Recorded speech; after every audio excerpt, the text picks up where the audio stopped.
Soir, le journal sur RTI1. Madame, bonjour, soyez les bienvenus. Dans cette édition, le Conseil des ministres tenu hier sous la présidence du chef de l'État Alassane Ouattara. 17 points à l'ordre du jour. Le gouvernement, dans un contexte de croissance du secteur spatial africain, se projette et le Conseil a adopté un décret portant création de l'agence spatiale de Côte d'Ivoire. Les autres points vous seront rapportés dans le résumé, dans le corps du journal. Et c'est la journée mondiale de l'environnement ce 5 juin. La lutte contre la pollution plastique s'accentue dans le monde et en Côte d'Ivoire. Et aujourd'hui, le gouvernement ivoirien communique sur ses engagements pour mettre fin à cette pollution plastique thématique de cette journée mondiale. Nous irons en RDC où 25 ans après les massacres de Kisangani, un rapport d'Amnesty International dénonce l'impunité dans la guerre des 6 jours. Des centaines de civils ont été tués, des milliers d'autres blessés dans les affrontements qui ont opposé il y a un demi-siècle dans cette ville congolaise des forces ougandaises et rwandaises. Bienvenue à tous. Le chef de l'État, Alassane Ouattara, a présidé hier un conseil des ministres au palais de la présidence de la République. 17 dossiers étaient à l'ordre du jour portant sur le développement des accords de prêt, la santé et la nutrition du couple mère-enfant, mais aussi sur l'exploitation de gisements pétroliers sédimentaires. La Côte d'Ivoire entre aussi dans une nouvelle ère et se lance dans l'exploration spatiale avec la création de l'Agence spatiale de Côte d'Ivoire, le développement avec Alexis Ouedraogo. C'est un exercice constant de suivi, de contrôle et de directive pour améliorer les conditions de vie des populations. Ce mercredi, les membres du gouvernement au grand complet étaient au palais présidentiel pour le Conseil des ministres, présidé par le chef de l'État Alassane Ouattara. Sur la table, 17 points à l'ordre du jour, au nombre desquels l'intérêt de plus en plus affiché des géants du pétrole pour le bassin sédimentaire ivoirien. Le pays est en négociation avec l'entreprise pétrolière brésilienne Petrobras. L'arrivée de Petrobras dans le paysage ivoirien des hydrocarbures, avec son expérience reconnue en matière d'opérations pétrolières en eau profonde, permettra de valoriser davantage la marge ouest africaine du bassin sédimentaire national encore peu exploité. Engagé dans une démarche durable, le gouvernement indique la création du comité de suivi et d'évaluation du pacte national énergie. Il va garantir aux ménages une énergie abordable, fiable et durable d'ici 2030. Il souligne par ailleurs la ratification d'accords de protection des aires marines. Dans un contexte de croissance du secteur spatial africain, le pays se projette dans les étoiles. Il indique la naissance de l'Agence spatiale de Côte d'Ivoire. L'ASCI est un établissement public administratif à caractère scientifique et technologique créé dans le cadre de l'exploitation et de l'utilisation pacifique de l'espace. L'agence est chargée du renforcement des capacités nationales et de la mise en place d'infrastructures dans le domaine spatial. L'étendue de ces activités couvre les piliers essentiels d'application du spatial, à savoir l'observation de la Terre, la météorologie spatiale, l'astronomie, l'exploration spatiale, ainsi que la navigation et la communication par satellite en vue de répondre efficacement aux enjeux de développement économique du pays, de sécurisation du territoire national et de protection de l'environnement. Plusieurs accords de prêt sont mentionnés, notamment avec l'Association de développement international. Une enveloppe de 68 milliards de francs CFA pour accroître les échanges d'électricité entre le Ghana et la Côte d'Ivoire et améliorer le réseau électrique et ses échanges en Afrique de l'Ouest. 2 autres accords de prêt avec la Banque européenne d'investissement, cette fois pour le reboisement de 140 000 hectares de forêts classées et rurales et la maîtrise de l'Agence d'assurance africaine. La Côte d'Ivoire deviendra le premier actionnaire de cette agence d'assurance africaine et pourra bénéficier de l'accroissement de ses offres de solutions d'assurance contre les défauts de paiement pour les entreprises, les investisseurs et les prêteurs. Globalement, cette opération vise à augmenter les transactions commerciales internationales et les investissements nationaux et étrangers en Côte d'Ivoire en mettant l'accent sur le secteur privé. Entre autres points, le Conseil notifie l'accélération du plan national multisectoriel de nutrition, la réorganisation des ordres du mérite de la solidarité et de l'ordre du mérite culturel, le renforcement des droits de l'homme via la protection des droits des travailleurs migrants et des membres de leur famille. Répondant aux questions d'actualité, notamment sur l'absence de leader de l'opposition sur la liste électorale, le porte-parole invite à se référer aux institutions de la République. Et voilà, des décisions à impact générationnel, une génération à venir dont la croissance est d'ailleurs menacée. Et la première dame de Côte d'Ivoire monte au front contre le travail des enfants. Le fléau persiste, alors la riposte s'intensifie au niveau de la Côte d'Ivoire. Dominique Ouattara donne le coup d'envoi du 4e plan national de lutte contre le travail des enfants. Plus de 165 milliards de francs CFA seront investis pour former, réprimer, mais aussi protéger chez nos enfants. Mahama Traoré et Lamine Dramé. Les 3 premiers plans d'action nationaux de lutte contre le travail des enfants, exécutés entre 2012 et 2024, se sont soldés par des progrès notables selon le Comité national de surveillance des actions de lutte. Nous avons constaté que le pourcentage national du travail des enfants a baissé de 10 points de 2016 à 2021, selon l'enquête démographique et de santé, qui sont les chiffres les plus récents. Ajoutés à ces acquis, les 3 centres d'accueil pour enfants construits par la Fondation Children of Africa. Malgré ces avancées, bien de défis persistent encore sur le chemin menant à l'éradication de ce phénomène, ce qui justifie le lancement ce mercredi par la première dame Dominique Ouattara d'un 4e plan d'action national pour la période 2025-2029. Ce plan est un outil d'une action coordonnée, durable et efficace au service d'un avenir où chaque enfant est protégé et libre de rêver. L'UNICEF est fier d'y apporter son soutien. Nous sommes à 5 ans de l'échéance de l'objectif de développement durable. Pour cela, l'OIT réaffirme sa disponibilité à accompagner la mise en œuvre du plan d'action national 2025-2029 pour que chaque enfant puissent grandir libre, protégé et éduqué. La place de nos enfants, c'est à l'école. Ce document stratégique a été élaboré sur la base d'une concertation élargie à l'ensemble des acteurs. Pour son déploiement, il faudra mobiliser plus de 165 milliards de francs CFA. Face à l'importance des enjeux et à l'évolution de l'environnement international, une réponse cohérente et adaptée s'impose. J'invite par ailleurs toutes les parties prenantes, tant publiques que privées, à s'approprier pleinement le plan d'action 25-29 afin de contribuer de façon efficace, chacun pour sa part, à sa mise en œuvre réussie et d'assurer l'atteinte des résultats escomptés. En sa qualité de président du Comité national de surveillance des actions de lutte contre le travail des enfants, la première dame Dominique Ouattara exhorte l'ensemble des parties prenantes à faire de ce 4e plan un véritable succès. Ce 4e plan d'action porte les attentes et les ambitions de notre pays en matière de protection des droits des enfants et de réalisation de nos engagements internationaux concernant la durabilité de nos chaînes d'approvisionnement. Je lance un appel à tous les producteurs dans tous les secteurs d'activité que j'encourage à plus de vigilance. Nous continuerons à nous battre ensemble pour que ce fléau soit totalement éliminé de notre pays, que ce soit dans les plantations de cacao, d'anacarde, de café ou dans les mines, dans le transport et les services. Car nos enfants ne doivent pas être utilisés dans quelque domaine que ce soit. Avec ce 4e plan, le Comité national de surveillance des actions de lutte contre le travail des enfants espère réaliser 5000 nouvelles salles de classe, 280 hôpitaux en milieu rural et 2 nouveaux centres d'accueil pour enfants victimes.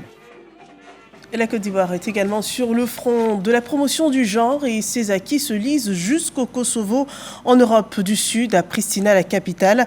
La voix ivoirienne est portée par la ministre Nassineba Touré au Forum international sur les femmes, la sécurité et la paix. Elle présente les solutions ivoiriennes pour améliorer les politiques du genre dans les États. Suivons ce rapport de Davis Oyo. Nichée au sud-est de l'Europe, Pristina, la capitale de la République du Kosovo, est aux couleurs de la Women Peace Security, un forum international sur l'implication des femmes dans le processus de paix et de sécurité dans le monde. À cette 3e édition, la Côte d'Ivoire est à l'honneur. Depuis 2014, sous le premier mandat du président de la République, les femmes ont eu accès au corps d'élite de l'armée ivoirienne qui est la gendarmerie aujourd'hui, et aussi au niveau de la police, la première femme préfet de police. On a aussi partagé avec l'expérience de l'accessibilité de l'école militaire préparatoire technique de Bingerville par les petites filles aujourd'hui, et aussi du renforcement du code pénal en matière de protection de la femme sur les VBG. Entre panels de haut niveau, rencontres B2B avec experts et défenseurs des droits de la femme, Nassineba Touré formule des propositions et recommandations. J'ai partagé tout simplement l'exemple de la Côte d'Ivoire au niveau régional et au niveau des municipalités. C'est 30% de femmes sur les listes électorales. C'est une révolution, c'est une victoire. Les femmes doivent faire partie de la sécurité, elles doivent aller vers la sécurité pour pouvoir trouver des solutions.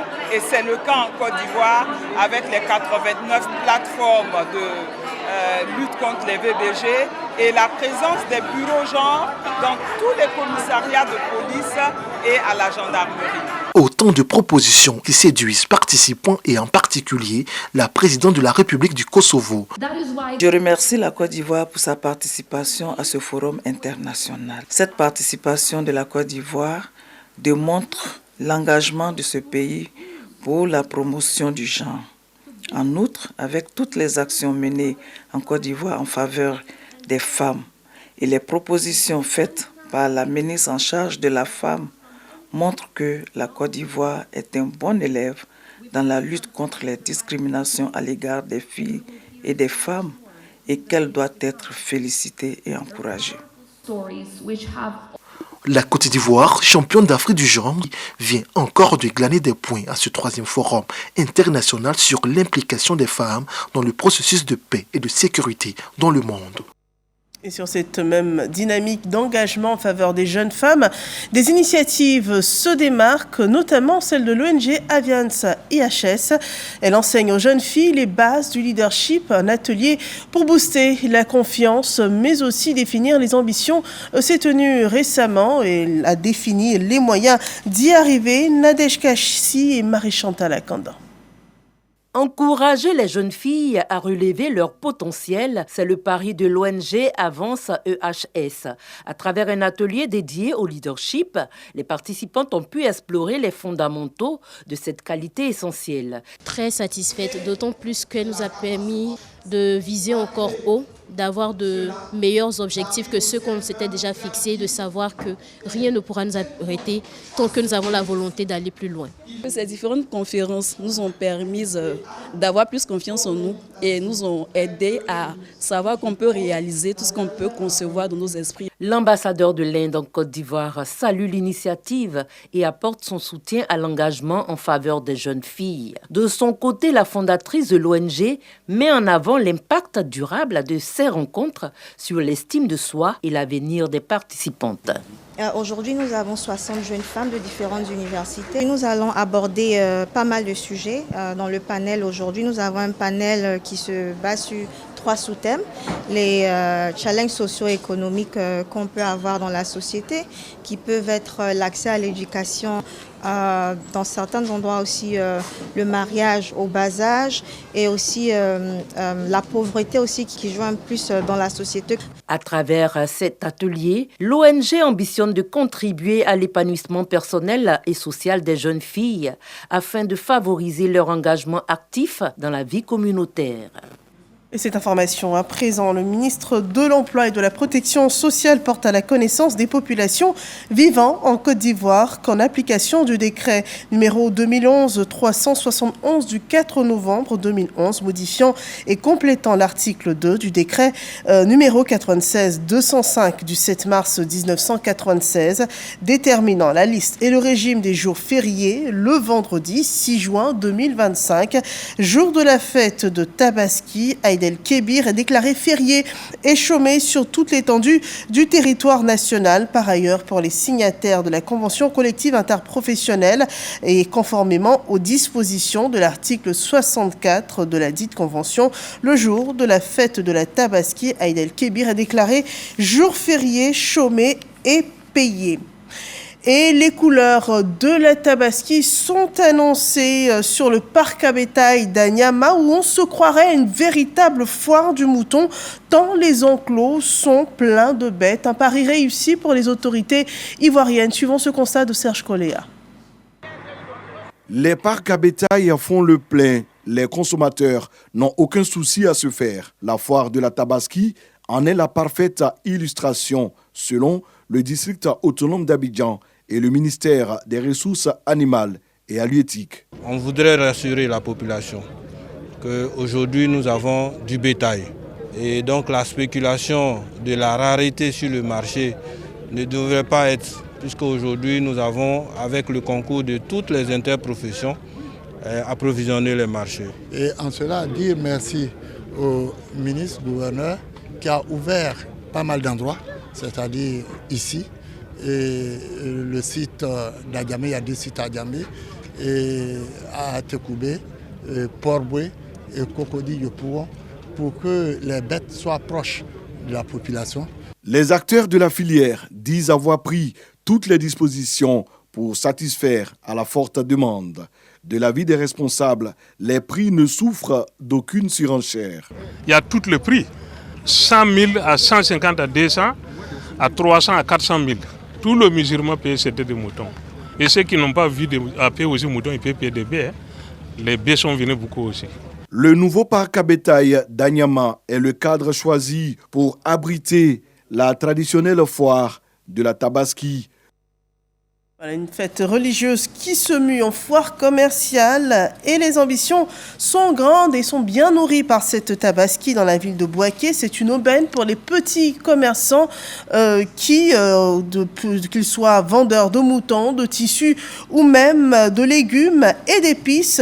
Nous les retrouvons sur ce marché de Bouaké avec Ulrich Kouakou et Soro Corona qui témoignent de grands bénéfices qu'ils font en cette période. On regarde.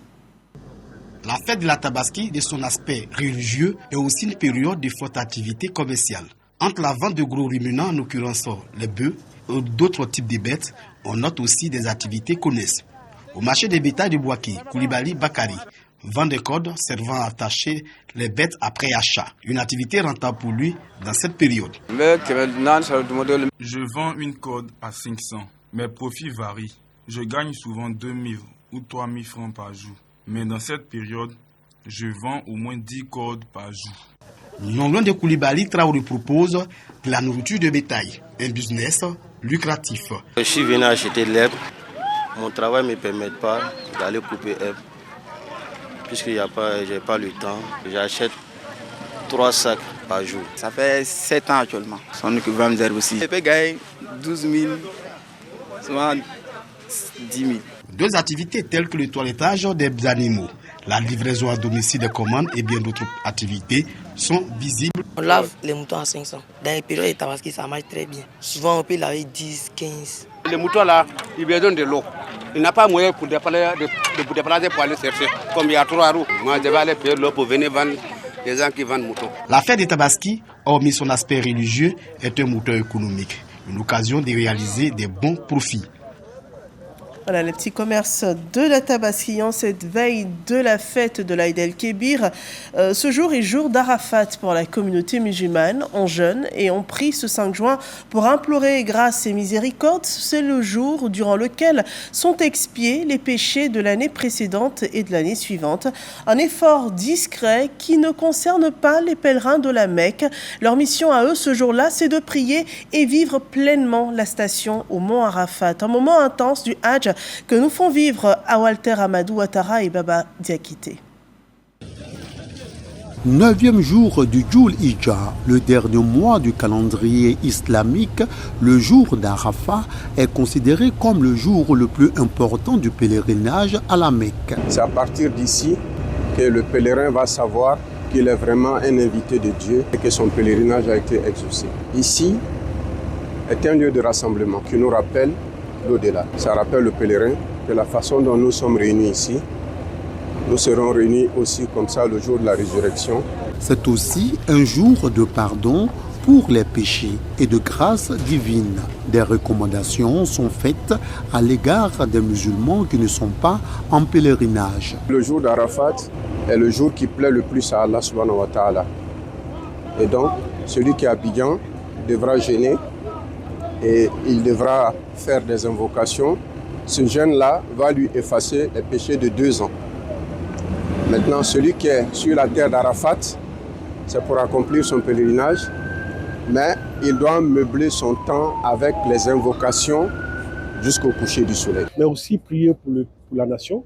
Vous savez qu'au niveau de la diaspora, nous sommes fiers d'être Ivoiriens et cette mentalité doit rester et encourager également la diaspora à venir régulièrement faire le pèlerinage à travers le commissariat du Hajj. Le pèlerin qui a la chance d'arriver ici à Arafat pour vivre ce moment, en tout cas si les rites sont accomplis comme il le faut, la récompense c'est le paradis. Ce jour c'est le point culminant de notre pèlerinage, c'est le jour où on demande pardon à Allah de tous nos péchés. On est en prière jusqu'à la prière du Maghreb. C'est une connexion directe avec Allah. Qu'Allah bénisse et protège la Côte d'Ivoire.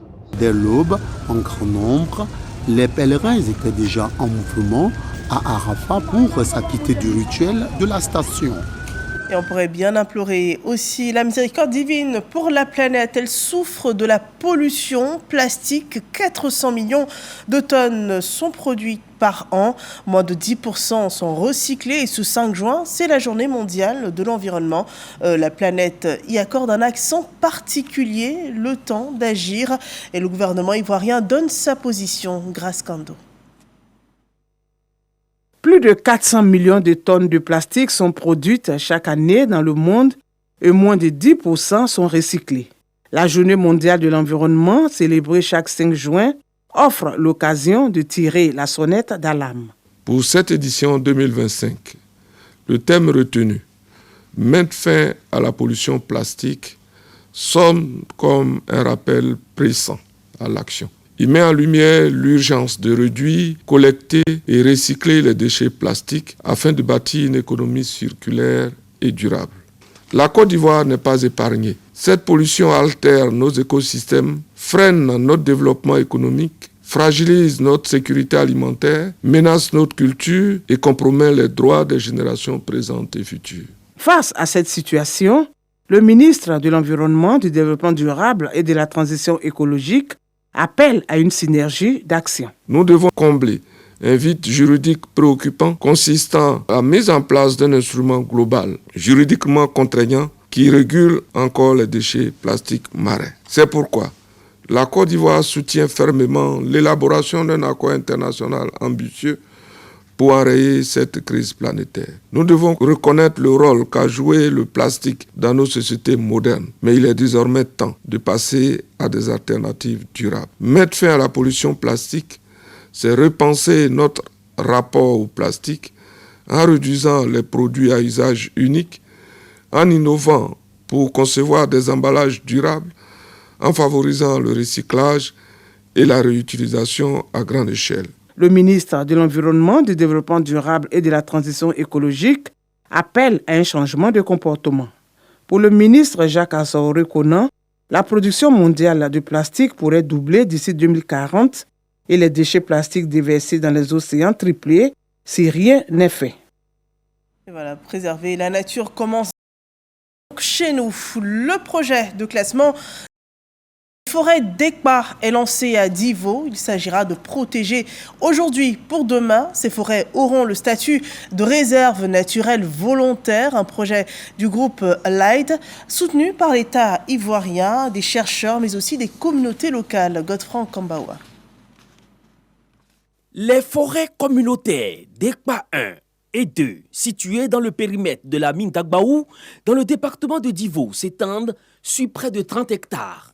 Elles abritent une diversité remarquable de flore et de faune, incluant certaines espèces rares à l'état vierge ou reconstituées grâce aux opérations de reboisement réalisées par la mine. Aujourd'hui, il est question d'œuvrer à la pérennisation de cette biodiversité en classant ces forêts en réserve naturelle volontaire. Monsieur le directeur général se réjouit vivement du démarrage du processus de création de la réserve naturelle volontaire des forêts communautaires d'Ekpa 1 et d'Ekpa 2. Le ministère de l'Environnement, du Développement durable et de la Transition écologique apporte également son appui au projet. En présence de l'autorité préfectorale, les chefs des villages riverains ont donné leur accord pour la réalisation de cette réserve. C'est le projet qui m'a permis de faire des recherches et de découvrir que nos parents avaient un patrimoine foncier qui est dans cette forêt-là. Personne ne sera laissé pour compte, personne. La société va partir et si elle va partir, ça serait votre propriété à vous. Quand l'environnement est sain, l'environnement est protégé, il va pour la santé de tout le monde. Les études d'identification des espèces végétales menées en janvier 2024 par l'université Félix Houphouët-Boigny ont recensé 354 espèces de plantes. Depuis 2013, le groupe minier mène des travaux de préservation et de renforcement de l'espace forestier. La journée de lutte anti-tabac a porté ses fruits en Côte d'Ivoire. Des résultats probants pour le programme national de lutte contre le tabagisme qui reçoit même un prix. On en sait plus avec Didier Nguessan. C'est une reconnaissance internationale pour la Côte d'Ivoire dans la lutte contre les addictions. Le programme national de lutte contre le tabagisme, l'alcoolisme, la toxicomanie et les autres addictions a été désigné lauréat du prix de la Journée mondiale sans tabac 2025. La Côte d'Ivoire peut donc être fière de cette distinction. Elle incarne aujourd'hui un modèle pour la région africaine et pour le monde entier. Une distinction décernée par le directeur général de l'OMS, Organisation mondiale de la santé. C'est avec une immense fierté et une profonde gratitude que je prends la parole au nom du gouvernement pour recevoir ce prestigieux prix décerné par l'OMS à notre programme national de lutte contre le tabagisme, l'alcoolisme et les autres addictions, programme devenu un programme majeur et incontournable donc, dans notre système. Ce prix vient saluer des années d'engagement exemplaire du PNLTA dans la mise en œuvre de la politique de prévention et de lutte contre les substances addictives sous le leadership du président de la République Alassane Ouattara. En économie, les PME sont au cœur du développement africain et la ZLECAf veut leur faire bénéficier de tous ces avantages, l'accès au financement, l'inclusion, mais aussi des opportunités pour en faire des moteurs de croissance africaine. Ahmed Traoré nous en dit plus.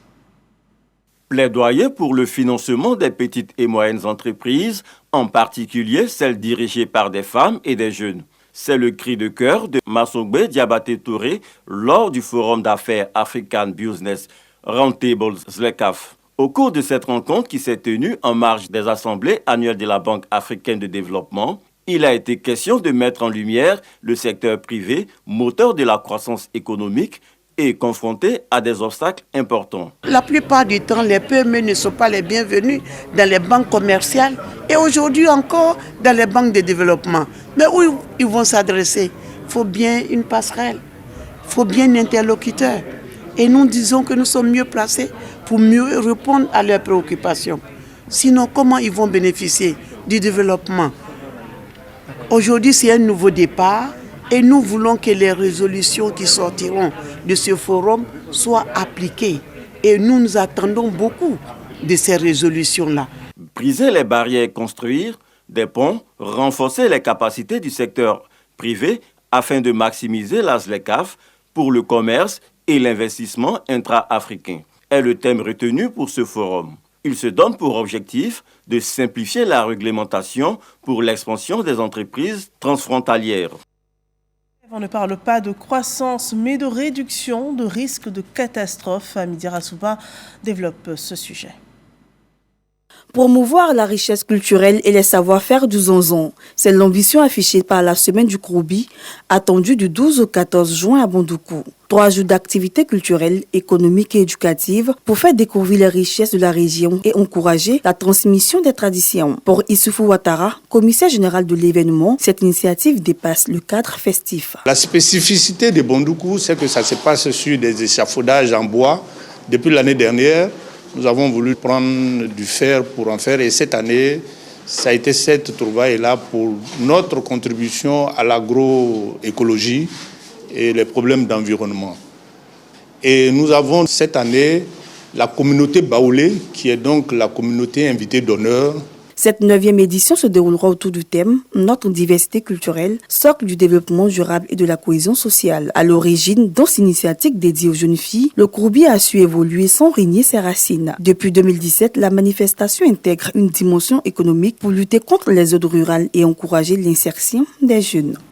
Et voilà, un rendez-vous de culture et de développement qui se tiendra la semaine prochaine du 12 au 14 juin à Bondoukou.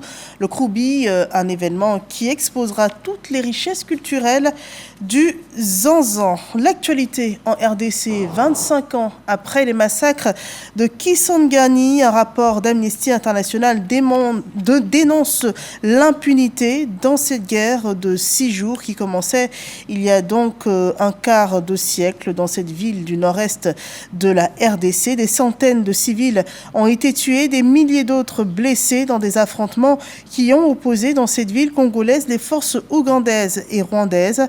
Un quart de siècle plus tard, pas une seule enquête criminelle ni un seul procès n'a vu le jour, ce que dénonce l'ONG Amnesty International dans un rapport intitulé « Le Congo, ça n'émeut personne ». Point d'interrogation. Et c'est le dernier point de cette édition d'information de ce 13h.